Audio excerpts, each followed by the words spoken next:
Good morning, friends. Welcome to our homestead. Welcome to our garden. I want you to do these 4 steps to protect a valuable perennial that's in your garden that will produce for a very long time, and that is asparagus. Let's talk about it.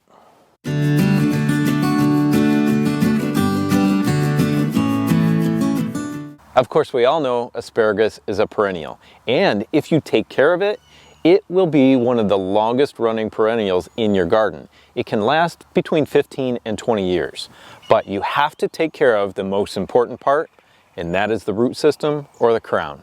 Underneath the stand of asparagus is an extensive root system that can go down 6 to 8 feet depending on your soil type. And it is paramount that you care for that root system as much as you possibly can, because all this beautiful asparagus comes up year after year from there. Now, of course, one way that you take care of the root system is to fertilize it or add compost. And we add our pure leaf mold compost to this asparagus patch once per year, and that's plenty for it. Now, you can also add a little kelp meal, which is high in potassium, but we haven't really needed it that much. So I am just a little bit late this year doing this. And you can see I've got small asparagus spears in between all of these big ones, small asparagus spears just poking through the top of the soil. What I want to do is just gently mulch around them with this leaf mold compost. I don't really want to bury them too much. So ideally, you will be earlier than I am doing this, so you can cover this entire area with about 1 inch of compost. Now, I could add it on top of all of these little asparagus spears, and they'll poke through, but I'm just going to give them a little bit more room to grab some sunshine and come up really fast. Let me touch on number 2, and that's harvesting. And this is really important. Once you plant your asparagus crowns, you should not harvest any of them at all, 1 spear, for at least 2 years. In the first 2 years, you want to let those ferns that you see behind me develop and get as big and bushy as possible. And that's because they are the ones who are bringing energy down to the roots. If you pick off all the spears and the ferns don't develop, then your roots are going to get weak, your crown is going to get weak, and then you're not going to have great asparagus crowns anymore producing for you into the future. Having these beautiful ferns develop for you is so important for those crowns, and you don't want to cut them down during the year at all. You want to wait until they're completely dead in the winter time. So when you're pruning, wait. Patience is so important with asparagus. If you have patience with your asparagus and you don't harvest too much at the beginning, and you let the ferns grow and you don't touch them and you let them die back in the winter before you prune them, it will pay dividends for you in the future. You will get so much more asparagus because you've cared for that crown in those ways. Once you're into year 3, you can harvest those spears that come up out of the ground for about 2 weeks straight. After that, you should let the ferns grow and don't touch it again until the following year. But friends, once you hit year 4, you can harvest a lot. You can harvest for about 6 to 8 weeks. Once they start coming up and they're the right size, just keep harvesting for like 2 months and you're going to get a lot of asparagus. Those crowns are going to be strong. And then after that, let those ferns grow, just like every year. Let those ferns grow, burn out, and die back and get all of that energy down into those roots and crowns. So our spring snuck up so fast on us this year, I didn't get a chance to fully complete our asparagus patch in pruning it. So you can see I've got all the dead ferns here that are still hanging out. So what I want to do is go down here near the base and start cutting these off almost at ground level. And what that's going to do is give a little bit of nutrients to the soil with what is remaining just sticking up out of the soil. You can remove all these dead ferns and put them in the compost pile and then actually feed them back in the future to your asparagus patch. But also, you do want to keep as many weeds out of here as possible.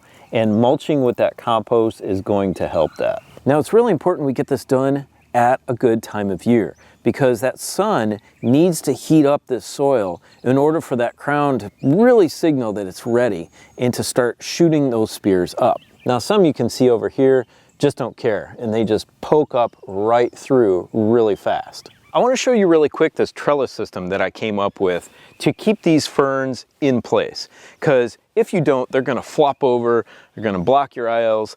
They can get up to 8 feet tall in some cases. So we've got some metal posts that we pounded down in the ground, and we've got our paracord. You know, if you've seen some of my other videos, I love using paracord in the garden. This particular piece of paracord, still super strong, is 7 years old. I've been using it since I moved here. Don't buy jute twine, don't buy the poly hay baling string. This stuff is going to last. And it might be a little bit more expensive to start, but in the long run, it's going to be cheaper. If you didn't see my earlier video on this, click at the top of the screen. Now, all these ferns I just cut, I can grab them really easily from within these confines and just lift them out. It's super simple. Another way to strengthen your root system or your crowns for your asparagus so that they produce more and for a longer period of time is when the ferns develop to not let the berries form. And what I mean by that is the berries form on the female ferns. So you can cut those ferns down because all of your energy is going to be put into developing these berries on the fern. And that energy is robbed from the crown. So after you're done with your harvest, you want to be diligent in getting these ferns out of there. Now, a lot of people say that the berries will produce quicker plants than it is when you buy a crown and transplant it into the soil. I don't know if that's true or not. However, my asparagus patch has jumped. I don't know if it's gone underground to come up in this bed. I'm not going to take it out, but it has come from our asparagus stand over there all the way over into this bed and start coming up through the ground, or some berries have fallen on top, rooted, and started to produce asparagus. But now at the end of this bed, and actually in the middle of it, I get asparagus, and I have been for the last 2 years. When you're harvesting asparagus, you want to harvest ones that are about the size of your pinky finger. Don't worry about the thin, small ones. The best height for them is about 8 to 10 inches tall. As you can see, this one's a little tall. It's about 18 inches. So you're still going to want to cut it off at the bottom, but you're not probably going to eat the bottom 8 inches because it's just going to be too woody. When you're harvesting these, you can snap them off about 1 inch out of the soil, or you can just cut them off about 1 inch above the soil with a nice sharp tool. Now, this is the most exciting part, getting beautiful asparagus like this for your family. And this, I guarantee, is going to taste amazing. Let's taste it. Oh man. It's sweet, it's super tender, it's got a beautiful fresh asparagus flavor. I don't know if you could see that on camera, but it's leaking water out of the edge, it's dripping. I absolutely love these, and so do my daughters. Now, when you're harvesting these, they grow so fast. They can grow up to 8 to 10 inches per day. So you can see this one is about 4 inches tall. I'm gonna come out here this evening and check its height and pick it if it's tall enough, because it will grow that fast. So when it is asparagus harvesting season, you really want to get out there all the time to make sure that you're getting the most out of your crop. So friends, it's really important when harvesting your asparagus, if you see a severe drop off in production, stop harvesting. Don't touch it. Let some ferns develop and put more energy down into the crowns. It doesn't matter how old your crown is. If you see that decreased production, don't do anything else, just let it go. And then also, if you notice a chronic drop off in production, you can transplant your crowns.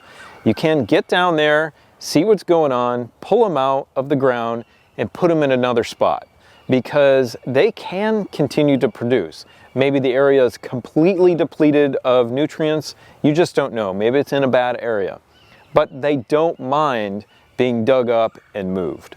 But as long as they are producing well, enjoy your asparagus. All right, friends, just follow those steps for this amazing garden perennial that should produce a lot of food for your family over the years for a long period of time. If you have any comments or questions, please leave them for me in the comments section below the video. And if you're interested in any of the tools that we use here on our homestead, they're listed in the video description below. Now go click on this series of videos right here, which shows you how we built our greenhouse by ourselves. Have a beautiful, blessed day. We'll see you next time. Bye.